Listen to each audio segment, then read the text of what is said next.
You're watching News 24 Live, Afrobarometer-led research network that gauges public opinion on democracy, governance and other related issues across 30 African countries. The latest findings indicate that President Jacob Zuma has lost significant support since 2011. To discuss this further, we're joined by Afrobarometer's Rorisang Lekaleke. Rorisang, thanks very much for joining us. I hope I got the pronunciation of your name right. Yes. First of all, please tell us how you conduct these surveys. There's always a bit of skepticism as to how reliable they are, how believable they are. Yeah, just tell us about that. Sure. So what the Afrobarometer is that it's a network of different research organizations and scholars that's throughout Africa, so in over 30 countries. So the way we work is we rely on local partners who have the local expertise to implement and run these surveys. And we have regional hubs that are responsible for overseeing the surveys to make sure that the high level of data quality is maintained throughout. So what the Afrobarometer does is it goes to different communities throughout the country after a random sample is drawn with the help of a statistics agency, and we interview people in their homes using a standard survey of 100 questions. That is a way in countries like South Africa, for example, it's possible to compare results across time as well as comparing results across space and demographic information. Well, that was going to be the next part of my question. What demographics are used? Is it across the board? You say you do one-on-one interviews. Do you use any other sort of mediums for, and how many people are interviewed? Sure.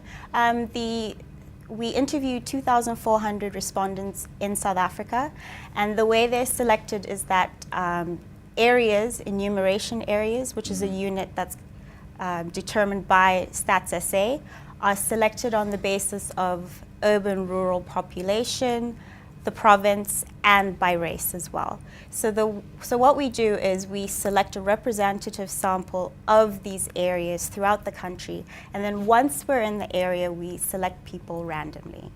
Okay. Now you've obviously got the backing of the Institute for Justice and Reconciliation. Let's, like I mentioned in my intro, look at specifically the public opinion around Jacob Zuma. Public distrust is at 66%, disapproval of the president's performance 62%, and perceived corruption in his office 46%. I believe these are all at their highest levels since 2000.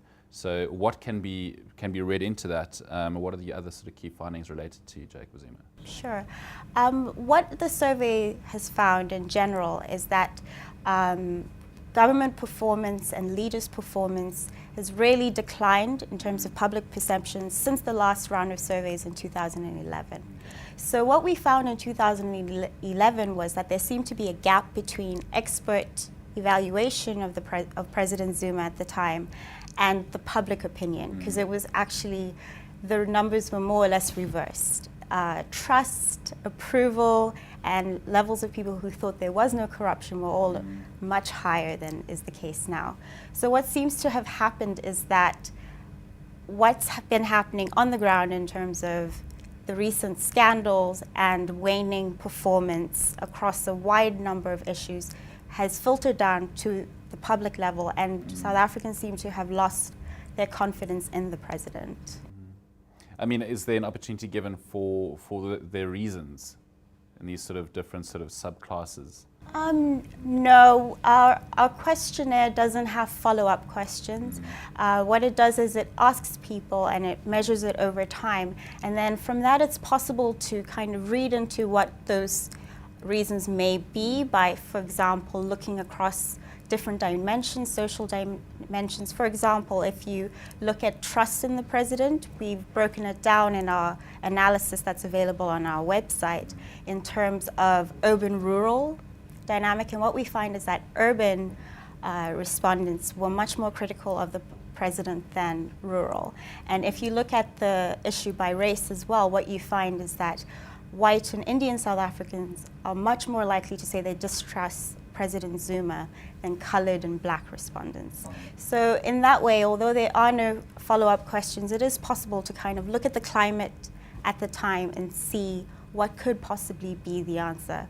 For example, one question we do ask is whether our respondents believe that the president regularly ignores the laws or parliament, and what we found was significant increases in both measures since 2011.